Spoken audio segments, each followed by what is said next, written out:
Today, we're going to tackle a really big idea: social justice. First, we'll break down what it actually means, and then we're going to dive into a fascinating real-world example of how Nepal is trying to bake this idea right into its national strategy. This quote just nails it, right? It gets to the very heart of the matter. We're not talking about charity here. It's about fundamentally re-engineering society.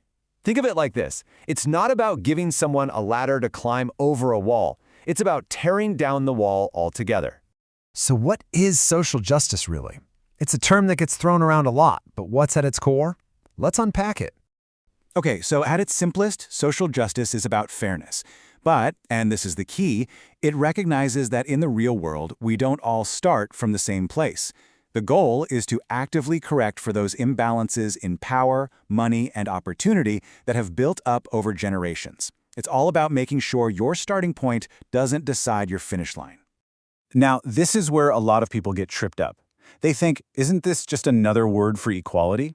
Well, not quite. And getting the difference here is honestly the key to understanding the whole concept.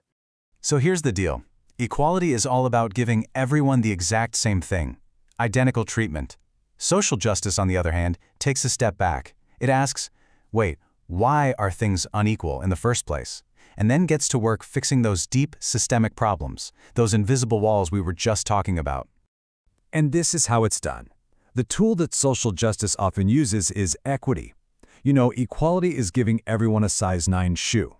Equity is making sure everyone gets a shoe that actually fits them. It's about giving different levels of support based on need to get everyone to a place where they can truly compete. Equity is the path, and a just society is the destination. All right, enough theory. Let's see what this looks like on the ground. We're going to turn our attention to Nepal, a country that has put social justice front and center in its national vision. And look at this. This isn't some side project or a minor policy. It's one of the 3 main pillars of their entire national plan. They're basically saying that social justice is just as vital as a healthy economy or a functioning government. That is a huge statement. And before we even get into the problems they're facing, it's worth pointing this out. Nepal actually has a really solid foundation. The World Justice Project ranks them #1 in South Asia for rule of law. That gives them a credible legal framework to build all these ambitious goals on. But, you know, a strong legal system doesn't just wave a magic wand and make all the inequalities disappear. So let's look at the numbers to see exactly what challenges Nepal is trying to solve. I mean, just let that sink in for a second. In fewer than 1 out of every 4 homes, a woman is the legal owner of the property. Owning assets like land is absolutely fundamental to economic power and security. This one number tells you there's a massive gender gap. Okay, this number, the Gini coefficient, sounds complex, but it's really just a scorecard for inequality. It runs from 0, which is perfect equality, to 1, which is total inequality. So a 0.300 score tells us Nepal has a pretty significant wealth gap that they need to close. And this one's a biggie. Only about 1/3 of the population is covered by a basic social safety net. That means 2/3 of the country is completely vulnerable if they get sick, lose a job, or simply get old. Closing that gap is a must-do for a just society. So how will they even know if any of this is working? Well, they've set very clear, measurable goals. Remember that Gini coefficient we just mentioned? They have a specific target to bring it down from 0.300 to 0.280. This isn't just wishful thinking. This is data-driven policy in action. And they're getting super specific. They've got concrete goals to almost double Social Security coverage from 32% all the way up to 60%, and to push female land ownership up from under 24% to 35%. Every single one of these numbers is a calculated step toward a fairer society. So, they've got the goals, but what's standing in their way? And more importantly, what's the game plan to actually get there? Let's dig into the challenges and their strategies. And look, the challenges are massive, and they're all tangled up with each other.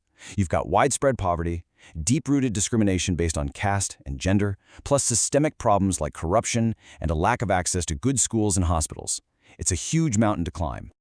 But for every single one of those challenges, they have a counter-strategy. They're fighting corruption by strengthening governance. They're tackling discrimination with legal reforms. They're addressing poverty by pushing for economic equity. They're attacking these problems at their root. And here's their 4-part playbook for making it all stick. First, make social inclusion part of every single policy, not just an add-on. Second, make sure the people most affected actually have a seat at the table. Third, base decisions on hard data, not politics or guesswork. And fourth, don't be afraid to use policies like affirmative action to actively level that playing field.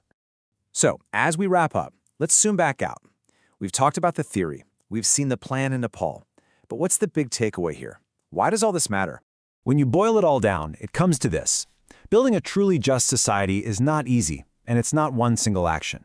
It takes relentless, layered effort on the legal front, the economic front, and the cultural front. It's the hard, grinding work of taking down those barriers so that everyone, not just a lucky few, has a real shot at thriving. And that kind of leaves us all with a question to chew on, doesn't it? What does a just society look like to you? And maybe more importantly, what's the first wall we need to start tearing down to get there? Thanks for joining us.